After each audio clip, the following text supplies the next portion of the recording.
चलिए बात कर लेते हैं विधानसभा उपचुनाव की, जहां उत्तर प्रदेश में विधानसभा उपचुनाव होने जा रहे हैं। तो आपको बता दें कि सपा में उपचुनाव को लेकर लगातार तैयारियां जारी है, जहां सपा ने उपचुनाव को लेकर लिस्ट जारी की है।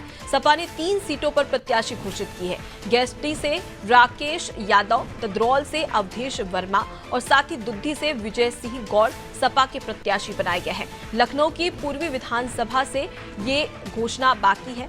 बाकी अगर हम अन्य सीटों की बात करें तो वहां पर सपा ने अपने प्रत्याशियों के चेहरे साफ कर दिए। चलिए इसी खबर पर ज्यादा जानकारी के साथ सीधे रुक कर लेते हैं उमंग का।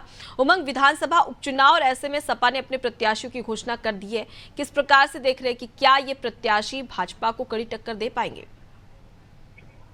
जी बिल्कुल अनुपमा, उत्तर प्रदेश में लोकसभा चुनाव के साथ साथ ही विधानसभा के उपचुनाव भी होने हैं, जिसको लेकर समाजवादी पार्टी के मुखिया अखिलेश यादव ने अपने 3 उम्मीदवारों की जो सूची है वो कल देर शाम जारी कर दिया। बता दें आपको, लखनऊ की पूर्वी विधानसभा सीट पर उपचुनाव होना है, तो ऐसे में अभी पूर्वी विधानसभा को लेकर समाजवादी पार्टी ने किसी भी प्रत्याशी के नाम का ऐलान नहीं किया है। लोकसभा चुनाव के साथ साथ ही उत्तर प्रदेश में विधानसभा उपचुनाव के लिए भी मतदान होना है और इनके नतीजे आ रहे हैं। जो कुछ सीटें खाली पड़ी हुई थी उन सीटों पर वापस उपचुनाव होना है। अभी सिर्फ समाजवादी पार्टी की ओर से ही उम्मीदवारों के नामों का ऐलान किया गया है।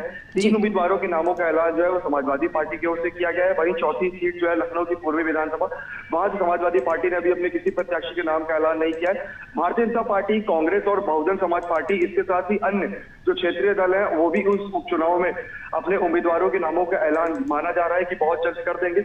और इसके साथ ही बता दें आपको कि जो सीटें हैं जिन पर समाजवादी पार्टी ने अपने प्रत्याशियों के नामों का ऐलान किया है वो कहीं ना कहीं उनमें भारतीय जनता पार्टी के जो विधायक है वो काबिज है। और इसके साथ ही लखनऊ की जो पूर्वी विधानसभा है उसको लेकर संशय की स्थिति बनी हुई है, क्योंकि आशुतोष टंडन जो कि उत्तर प्रदेश सरकार में मंत्री भी थे और उत्तर प्रदेश की पूर्वी विधानसभा के विधायक थे, एक लंबी बीमारी के बाद उनका कुछ समय पहले निधन हो गया था, जिसके बाद से ये विधानसभा सीट जो थी वो खाली पड़ी हुई थी। सभी की निगाहें सीट पर टिकी हुई है। इसके साथ ही भारतीय जनता पार्टी की ओर से भी बहुत जल्द विधानसभा उपचुनाव को लेकर सूची जारी कर दी जाएगी, जिसके बाद ये साफ हो जाएगा कि आखिर कौन से उम्मीदवार के सामने कौन से दल का उम्मीदवार है जो कड़ी टक्कर पेश करेगा। जी बिल्कुल, और चेहरे स्पष्ट होना बेहद ज्यादा जरूरी है। इससे ये आकलन हो पाता है कि आखिर कौन से प्रत्याशी किस प्रत्याशी को कड़ी टक्कर दे सकते हैं। हालांकि थोड़ा इंतजार करना पड़ेगा।